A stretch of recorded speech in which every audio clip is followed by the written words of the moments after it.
बीडच्या नेकनूरमध्ये रात्री किरकोळ अपघाताच्या कारणावरून 2 गटामध्ये नेकनूर पोलीस ठाण्याच्या समोरच मोठ्या प्रमाणात दगडफेक झाली होती। यानंतर पोलिसांनी काही जणांना ताब्यात घेतलेलं आहे। मात्र आज नेकनूरमध्ये मोठा आठवडी बाजार भरत असतो। तो आता आठवडी बाजाराच्या परिसरामध्ये शुकशुकाट पाहायला मिळतोय। काही वेळापूर्वी याच बाजाराच्या परिसरामध्ये शेळ्यांचा बाजार मोठ्या प्रमाणात भरला होता। मोठ्या प्रमाणात नागरिक देखील दाखल झाले होते। मात्र रात्रीच्या दगडफेकीनंतर सकाळी पुन्हा या बाजाराच्या परिसरामध्ये काही प्रमाणात गोंधळ उडाल्याने व्यापाऱ्यांसह खरेदीसाठी आलेल्या नागरिकांची मोठी धावपळ उडाल्याचं पाहायला मिळालं।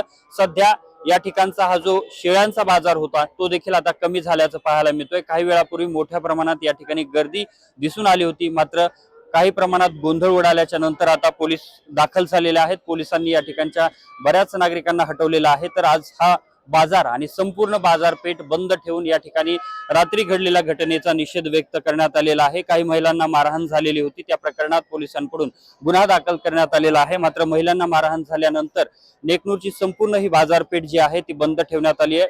बाजार देखील बंद ठेवण्यात आलेला आहे आणि या घटनेचा निषेध व्यक्त करण्यात आला आहे। मात्र ही परिस्थिती चिघळू शकते अशा प्रकारचा अंदाज आल्याच्या नंतर बीड येथील दंगल नियंत्रण पथक नेकनूर मध्ये तैनात करण्यात आलेले आहेत। अधिकची कुमक देखील वाढवण्यात आलेली आहे आणि कुठल्याही प्रकारचा अनुचित प्रकार घडू नये यासाठी पोलिसांकडून प्रयत्न केले जात आहेत। या संपूर्ण रस्त्यावरती काही वेळापूर्वी मोठ्या प्रमाणात गर्दी होती। मात्र पोलिसांनी आणि दंगल नियंत्रण पथकांनी या ठिकाणी दाखल होत संपूर्ण गर्दी हटवलेली आहे। मात्र आता ही संपूर्ण परिस्थिती पोलिसांकडून कशा पद्धतीने हाताळली जाते हे पाहणं महत्त्वाचं असणार आहे। मात्र सध्या नेकनूर मध्ये आणि परिसरामध्ये तणावपूर्ण वातावरण दिसून येत आहे। यामुळे पोलिसांकडून यासाठीची आता दक्षता घेतली जाते। कुठल्याही प्रकारचा अनुचित प्रकार घडणार नाही याची आम्ही दक्षता घेत असल्याचं पोलिसांकडून सांगितलं जातंय। तर काही लोकांना पोलिसांनी ताब्यात देखील घेतलंय। कॅमेरा पर्सन प्रमोद रोमनसह मी अशोक काळपुटे, TV9 मराठी, नेकनूर, बीड।